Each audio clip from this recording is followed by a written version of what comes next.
আসসালামু আলাইকুম, সবাই কেমন আছেন? আশা করছি ভালো। তো আমার শ্বশুরবাড়ির একটা ছোট ব্লগ নিয়ে হাজির হলাম। ইলহাম বুড়িকে সাজিয়ে দিচ্ছি। মূলত আমরা একটু চাচ্চুদের বাসায় যাব। এটা হলো সন্ধ্যার পরে। তো ইলহাম বুড়ি সাজুগুজু করতে খুবই পছন্দ করে। এগুলো বাচ্চাদের স্কিনের জন্য সুইটেবল না। তাও হঠাৎ অল্প স্বল্প একটু দিতেই হয়। তো টুনটুনি বুড়িকে সাজিয়ে দিলাম। সাজিয়ে দেওয়ার পর তো সে খুবই খুশি। এরপর আমরা চলে যাচ্ছি এখন চাচ্চুদের ওখানে। শুরুতে আমরা মেজো চাচ্চুর বাসায় গেছি এবং রাতের বেলা এই গ্রামে ঘোরার এই সিনারি দেখে বা এইরকম ঘোরাঘুরি করে আমার আমার ছোটোবেলার ঈদের সময় বাড়িতে ঘোরাঘুরির কথা মনে পড়ে গেল। সত্যি কথা হচ্ছে বাড়িতে যখন আমরা খুবই তো কম যাওয়া হতো, ঈদে যাওয়া হতোই সবসময়। তো ঈদের বেলা আমরা একদম সকাল থেকে শুরু করে রাত পর্যন্ত এবং রাতের বেলা হতো আম্মুদের সাথে নিয়ে একসাথে ঘোরাঘুরি। তো ঠিক ওই সময়ের কথাই মনে পড়ছিল আমার। তো আমাদের বুত্তুনি বুড়ি তার মায়ের কোলে চুপচাপ বসে আছে, কিন্তু যেই না আমরা কোলে নিতে যাব তখনই কান্নাকাটি শুরু করবে। তো ওয়াসনিউসরাও সবাই আপনাদের ভাইয়াসহ সবাই এসেছে।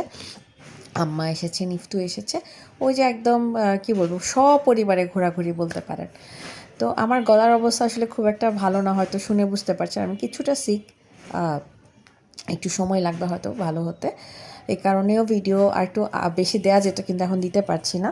তো আমাদের 4 টুনটুনি মাশাল্লাহ, ইফতেহানের ইলহাম, আমার 2 জন, আর হলো আমাদের শারমিনের ফাইজা বুড়ি। তো সবাই মিলে একটু ছবি-টবি তুললাম। আমি কিছু ছবি অ্যাকচুয়ালি তুলে রাখলাম, কারণ আবার নেক্সট যবে দেখা হবে তখন হয়তো এরা আরেকটু বড় হয়ে যাবে।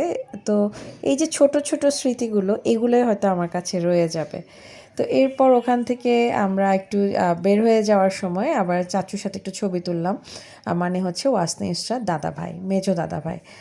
যেহেতু ওরা ওদের দাদাভাইকে পায়নি, তো দাদা ভাইয়ের যে স্মৃতি সেটা দেওয়ার জন্যই আমি ওদের সাথে একটা আবার ছবি নিলাম।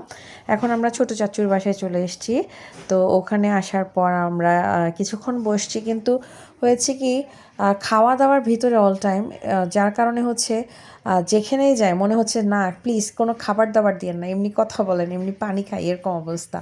তো ছোটো চাচুর সাথেও হচ্ছে ওয়াসনিউসটার ছবি তুলে রাখলাম এবং ছোটো চাচু হচ্ছে ওদেরকে আবার সালামি দিল। তো আমার মেয়েদের জন্য এগুলো ছোট ছোট স্মৃতি, কারণ এখন যেহেতু তারা একটু বুঝতে শিখেছে, এগুলো বড় হলেও তাদের হয়তো মনে থাকবে। তো এটা হচ্ছে আমাদের ফুল গ্যাং, মানে হচ্ছে আমার 2 ননদ এবং আপনাদের ভাইয়া সহ আমাদের বুত্তুনি বুড়ি সহ একটু ছবি তুলে রাখলাম। এরপর হচ্ছে টুকটাক খাওয়া দাওয়া করে আমরা আবার আমাদের বাসায় চলে গেলাম।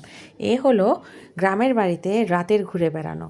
বাসায় আসার পরে ওয়াসনি ইসরা এবং ইলহাম, ওয়াসনি ইসরা মূলত ইলহামকে গল্প শোনাচ্ছিল, মূলত ওয়াসনাই শোনাচ্ছিল ইলহাম বুড়িকে গল্প। এভাবেই কেটেছে আমাদের সময়গুলো। ভালো লাগলে কমেন্ট করতে ভুলবেন না। আল্লাহ হাফেজ।